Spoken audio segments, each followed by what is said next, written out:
Hoy empezamos una nueva serie que se llama Historias para contar. Historias para contar. Yo no sé qué clase de historias a usted le gusta. Hay historias de terror. ¿A quién le gustan las historias de terror? A otros historias románticas. A otros de pronto historias de ficción. Historias para contar.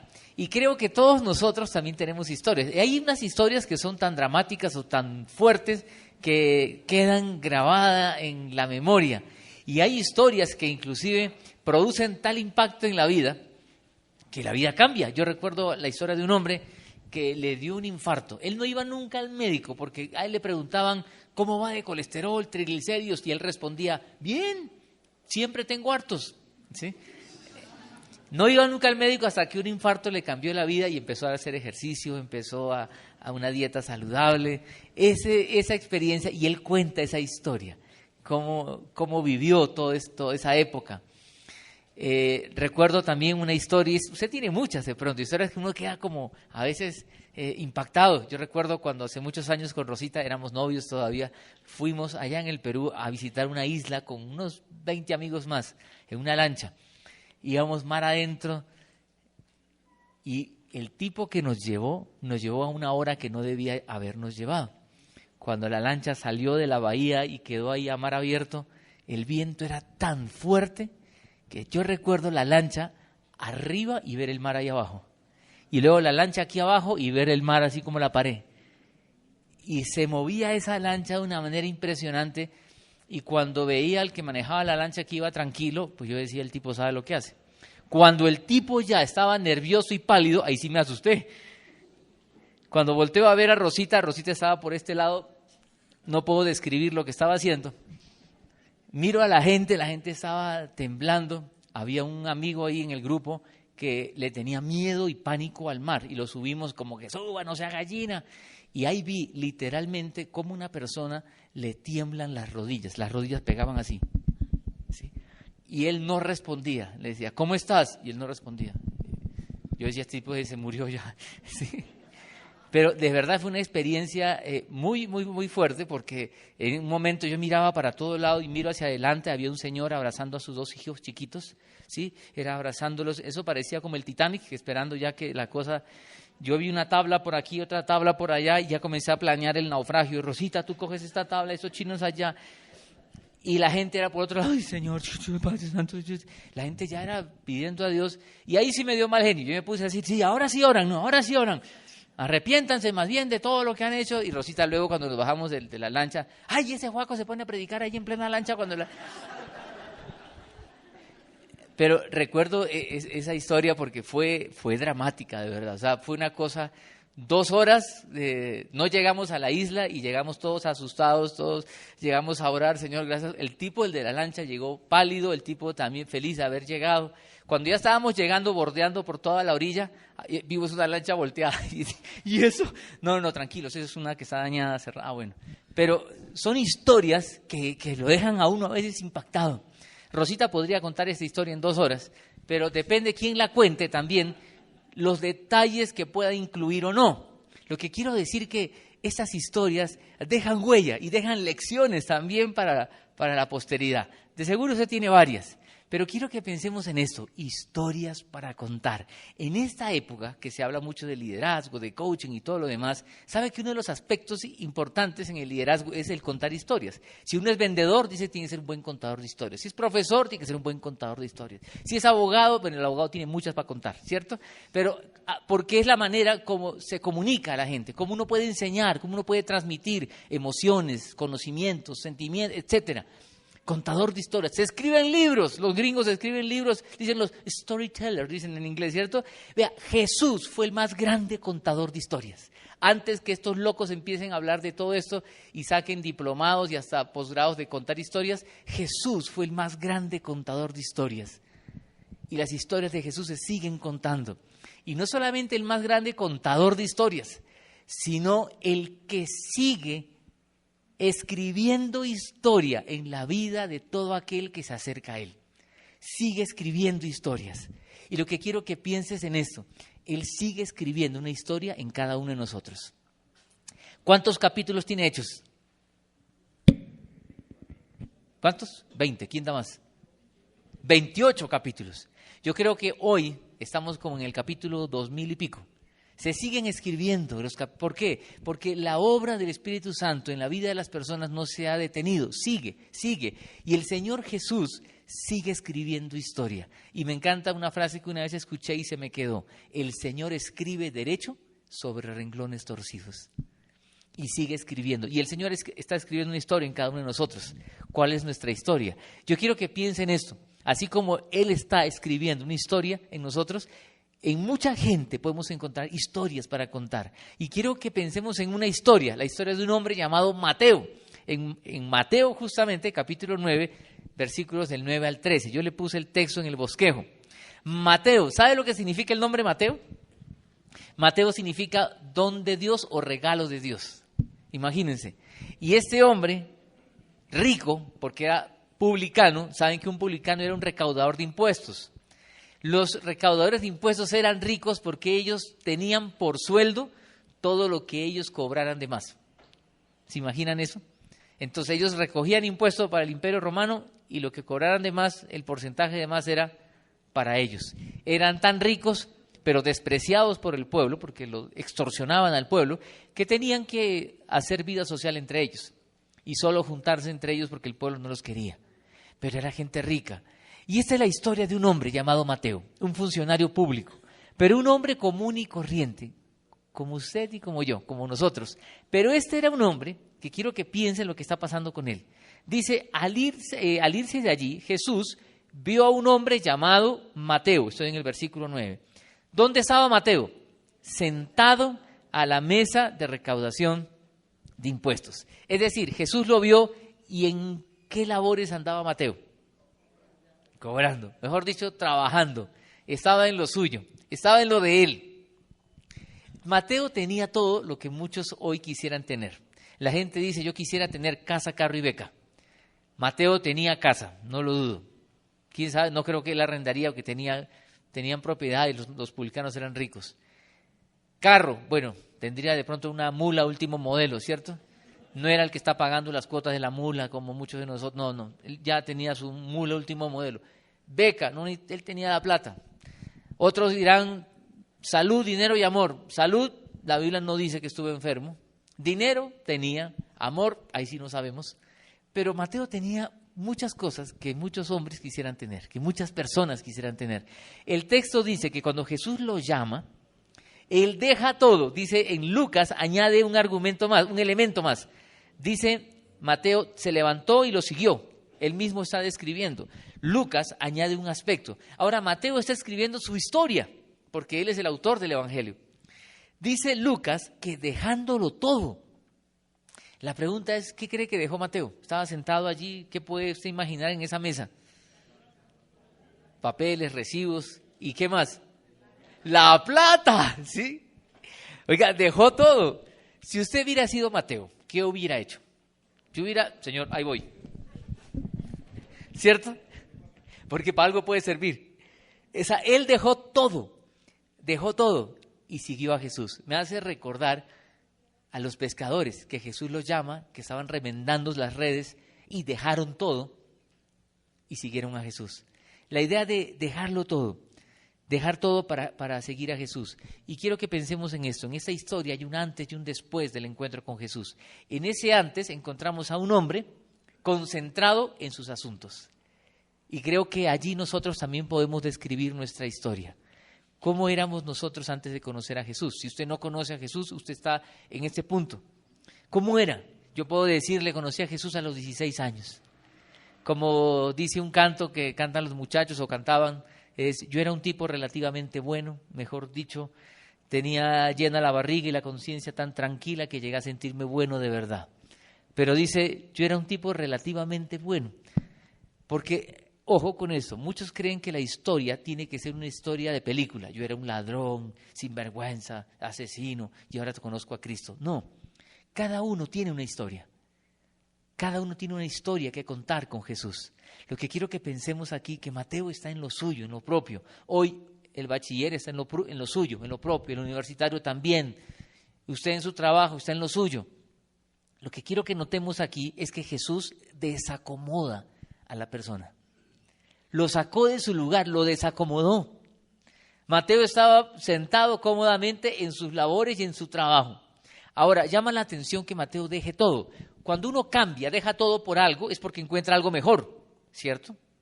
A no ser que sea un misionero, que deja toda la ciudad y se va al campo.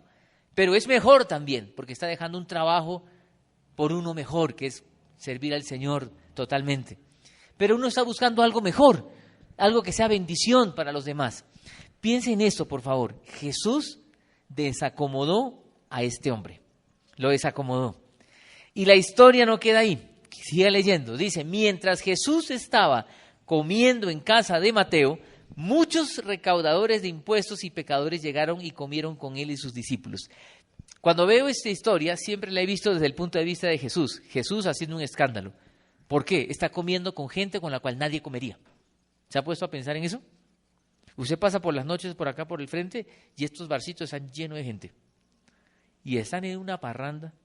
¿Se imagina si un día me ven ahí sentado con Chafí, Juan Duque y Gustavo Zabaleta? ¿Qué dirían? Se echaron a perder los ancianos y el pastor, ¿cierto?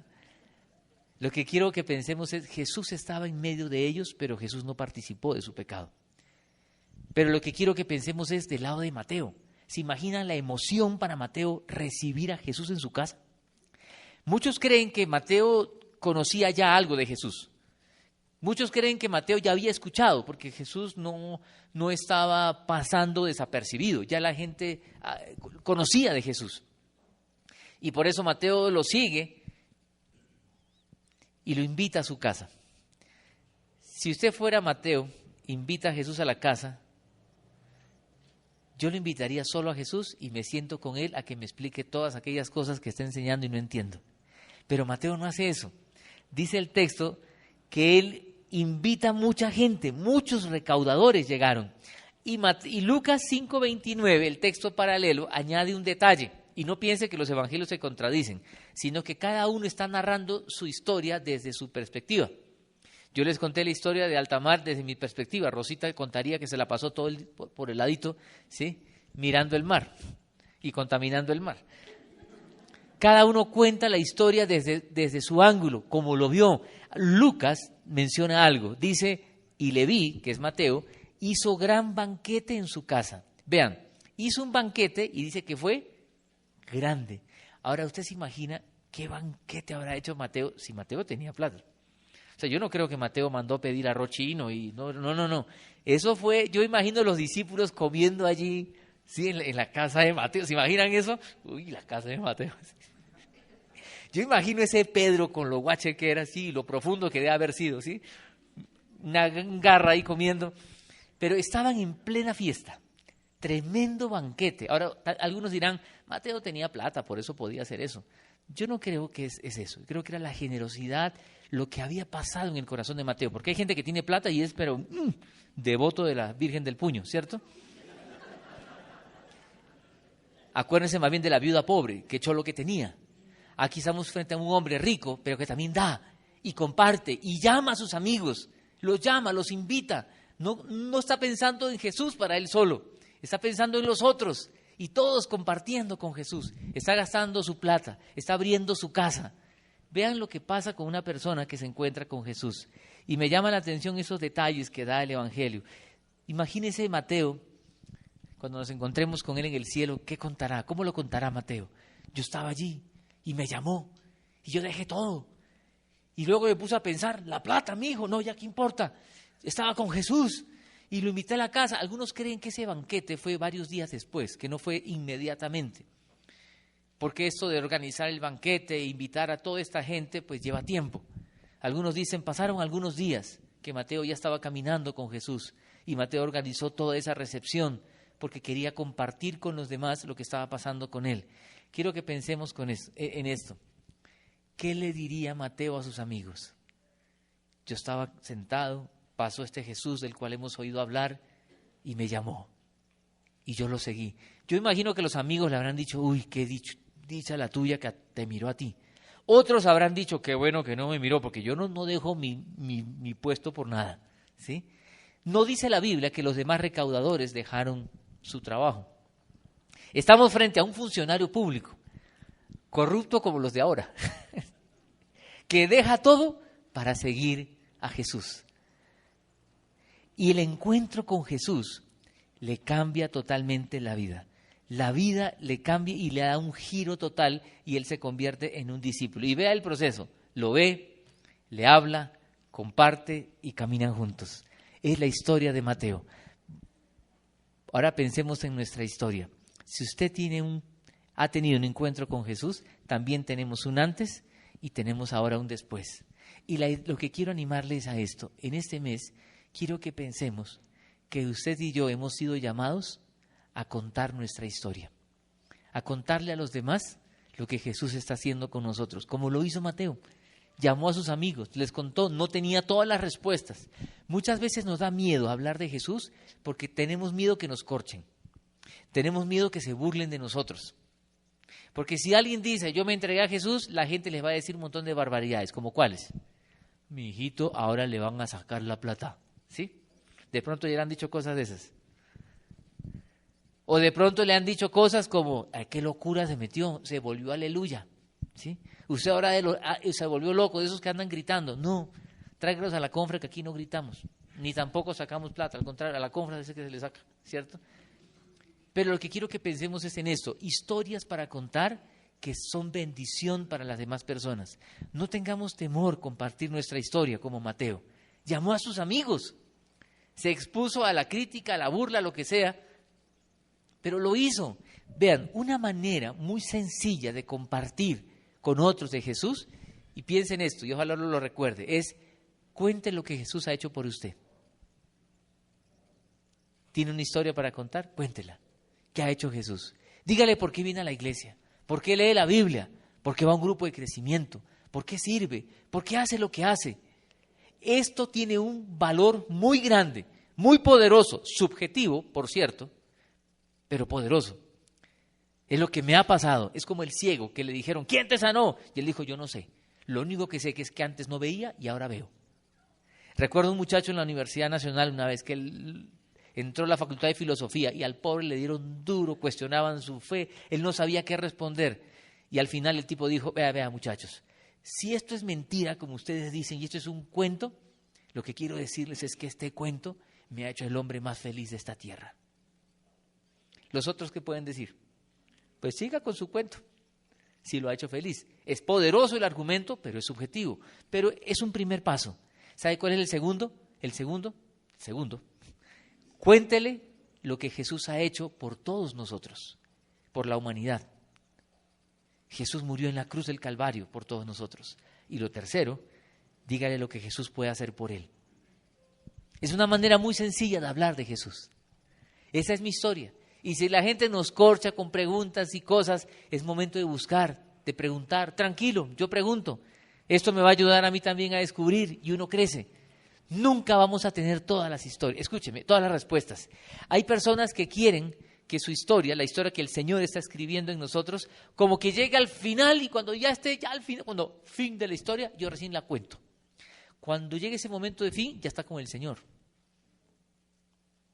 Porque Él está escribiendo la historia en esta tierra. Lo que quiero que pensemos es, nuestra vida es una historia que el Señor está escribiendo. Contémosla, digámosle a otros lo que necesitan escuchar. Es una manera sencilla de compartir la fe y cuando lo hagamos, por favor, tengamos en cuenta algunos detalles. Usemos un lenguaje sencillo como Jesús. No pensemos en cosas como, le voy a contar cómo fue la expiación de mis pecados, ¿sí? La gente, ¿de qué está hablando? No, bueno, palabras más sencillas. Le voy a relatar mi conversión. ¿Usted se convirtió en qué? ¿Sí? Usemos palabras sencillas como Jesús. Seamos sencillos como Jesús.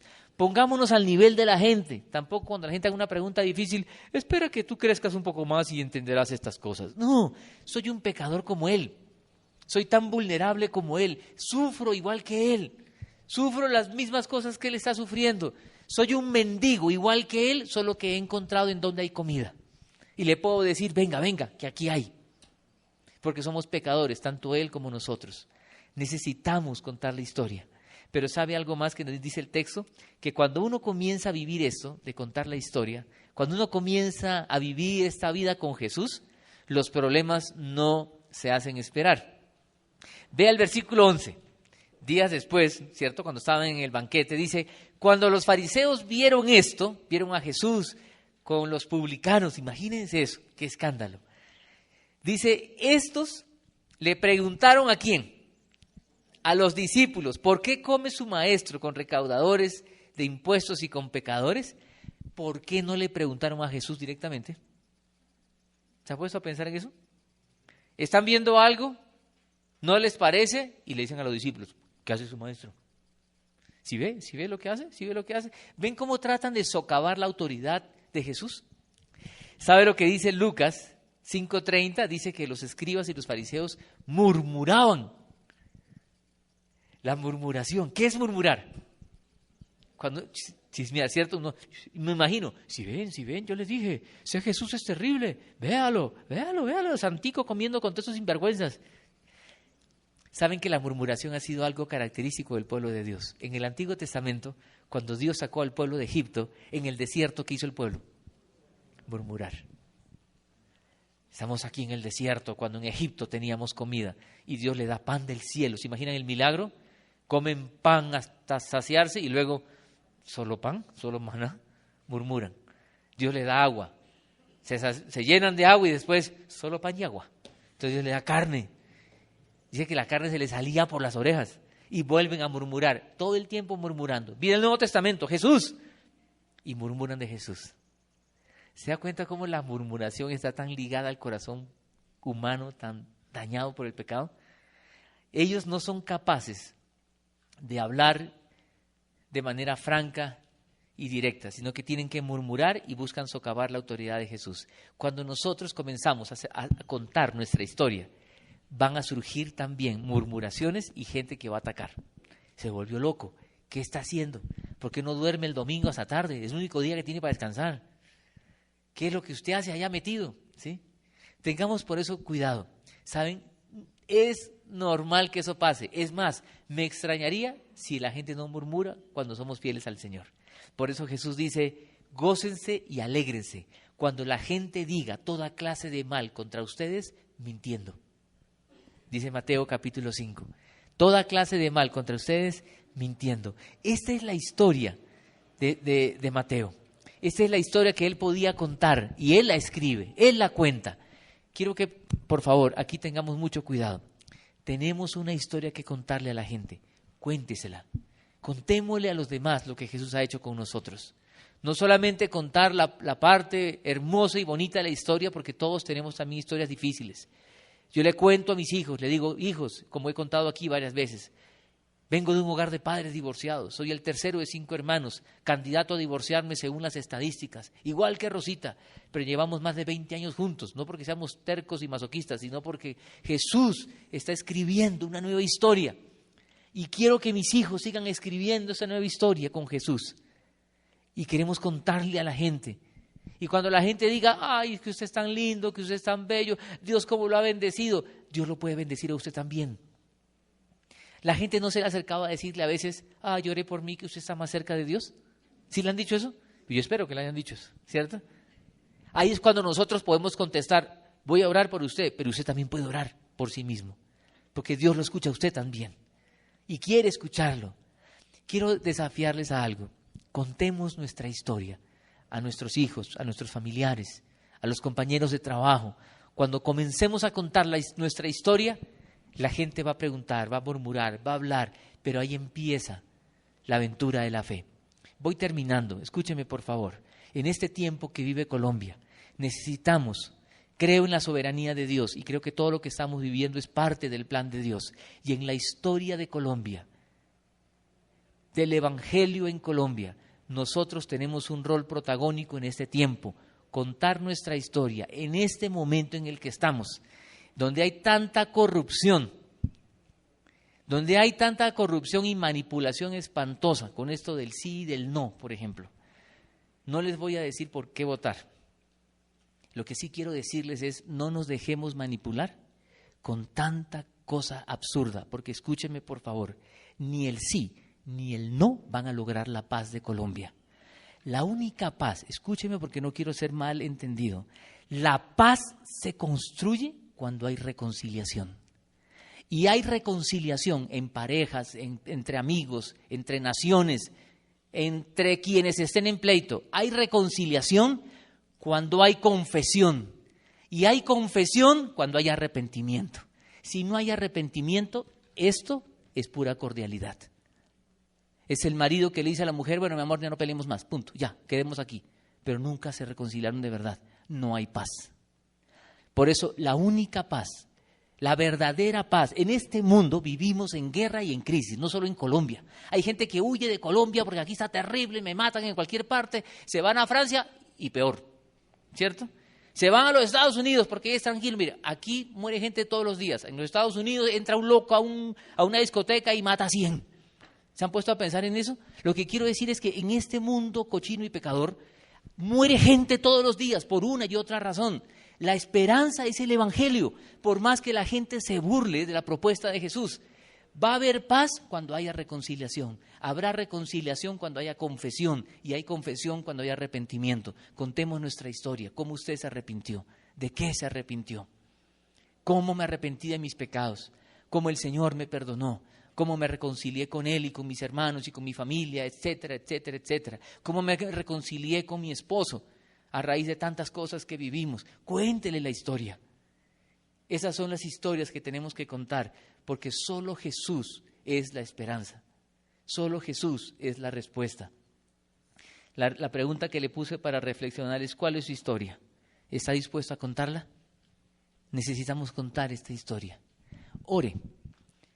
El día que tenga que votar, y a conciencia vote, pero no se deje manipular con tanto sinvergüenza que dice que una cosa es esta y otra cosa es la otra. Si usted vota no, es un guerrerista uribista. Y si usted vota sí, es un santista gobiernista. Par de podridos pecadores que necesitan arrepentirse de todas sus maldades. Como todos nosotros. Y no solo critiquemos la corrupción política y gubernamental. Pensemos que la corrupción está a todo nivel. En el taxista que se tumba las vueltas. En el muchacho que copia en la universidad o en el colegio o le dice mentiras a su padre. ¿No es corrupción eso también? La corrupción está metida y enraizada en el corazón humano, solo que mientras más oportunidad tiene, más grande será su corrupción. Por eso el Evangelio dice: vengan a mí, dice Jesús, los trabajados y cargados, y yo les haré descansar. Vengan a mí. Es el único que puede sanar el corazón. Contemos la historia. La iglesia debe entrar en una dinámica cada vez más de compartir nuestra historia con otros. No nos quedemos callados, no nos quedemos aquí encerrados. No, yo me quedo callado. Jesús es la respuesta. Jesús. ¿Usted lo cree? Compartamos la historia. Cuente su historia. ¿Sabe una cosa más? Jesús aprovechaba cualquier oportunidad para contar historias. Yo creo que vio a alguien echando la semilla por ahí en el campo y echó la parábola del sembrador. Vio la higuera secarse, contó la parábola de la higuera. ¿Cómo aprovechaba cada oportunidad? Aprovechemos las oportunidades que el Señor nos da. Muchas se nos presentan a diario. Aprovéchelas. Usémoslas para la gloria de Jesús. Acompáñenme a orar. Vamos a orar.